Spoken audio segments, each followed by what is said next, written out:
Menjawab pertanyaan, bisnis saya akan segera bangkrut karena biaya operasional meroket, padahal omset anjlok. Harus bagaimana, Kohlim? Bisnis Anda akan segera bangkrut karena biaya operasional meroket, padahal omset anjlok. Itu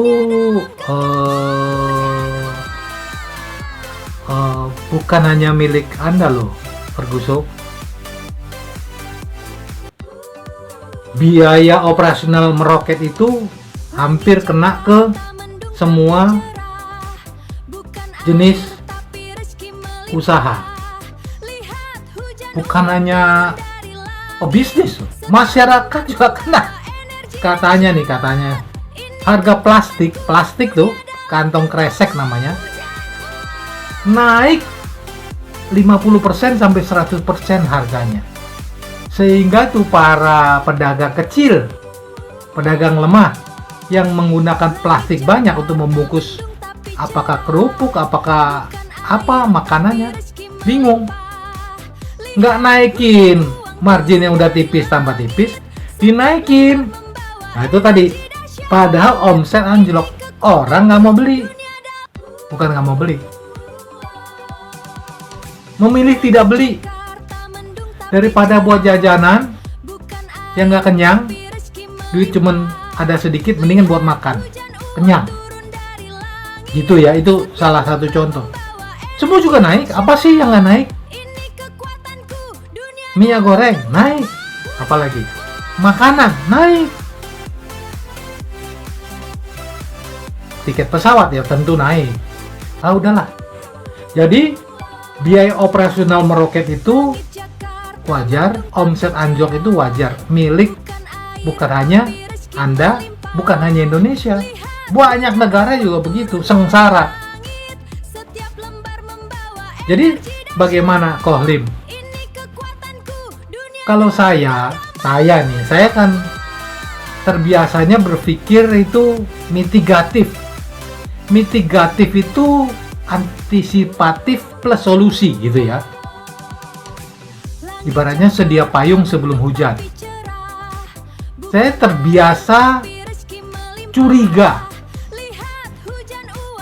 bahwa hal buruk akan lebih sering terjadi dibandingkan hal baik. Kenapa? Karena wajar. Saya suka meresearch, mempelajari hasil riset orang. Bisnis itu ada 100 bisnis baru dibangun, 60% tuh 1 tahun pertama hilang. 30%-nya lagi dalam 3 tahun pertama hilang. Yang sisa 10% bisa lewat 5 tahun, paling tinggal sisa 3%. Lewat 10 tahun, belum tentu. Itu bisnis. Apa aja lah, apalagi startup ya. Dulu kan startup itu primadona. Banyak venture capital, angel capital, apa sajalah, funder yang mendanai, berani bakar duit. Sekarang suruh amit-amit. Karena jauh lebih banyak yang gagal dibandingkan yang berhasil. Yang berhasil pun belum tentu making money. Ini yang sekarang go public pun, you tracing, you bedah laporan keuangannya. Untung apa rugi? Gitu ya. Jadi karena saya biasa berpikir mitigatif, saya juga sudah bikin bukunya, bilingual books itu namanya Crisis Mitigation 4.0. Sebelum terjadi krisis, kita tuh sudah prepare bisnis kita, produk atau jasa kita dipersiapkan ketika krisis terjadi, kita nggak kenapa-napa. Gitu ya. Capek nggak? Ya capek lah. Mikir itu capek. Kerja otot, tidur enak, hilang. Mikir, satu, susah tidur. Kedua, tidur pun sering bangun. Jadi pemikir itu biasanya jarang gemuk. Iya, karena pegel. tapi berguna, nggak gampang mati. Orang lain mati, kita tidak, karena kita sudah tahu banyak yang akan terjadi kematian. Jadi prepare, gitu. Nah, sekarang pertanyaan, sekarang udah kepalang nih bro. Mana? Sudah nyaris bangkrut. Kalau nyaris bangkrut harus melakukan namanya business turnaround.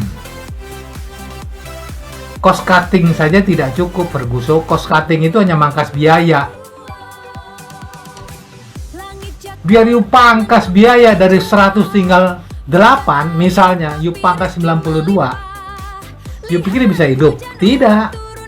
Kalau tidak ada income, tiap bulan harus keluar 8 pun, berapa kuat you tahan hidup? Jadi harus secara komprehensif, integrated, tidak atau bukan cookie cutter approach. Ya, financial re-engineering, ya marketing 4.0, sales juga ditingkatkan, operasional juga diefikasikan, human juga di revolution, human capital revolution, implementasikan elemen industri 4.0 seperti AI, agentic AI, banyak yang dilakukan. Pertanyaannya, masih keburu tidak? You masih punya duit tidak untuk melakukan? Kalau tidak, mendingan diversifikasi. Pikirkan, ini uang yang masih ada, kalau ini bisnis bakal mati, dikubur saja ya kalau sudah nggak ketolong. Bagaimana nih sisa uang untuk bertahan hidup, bisnis lain yang lebih bisa making money.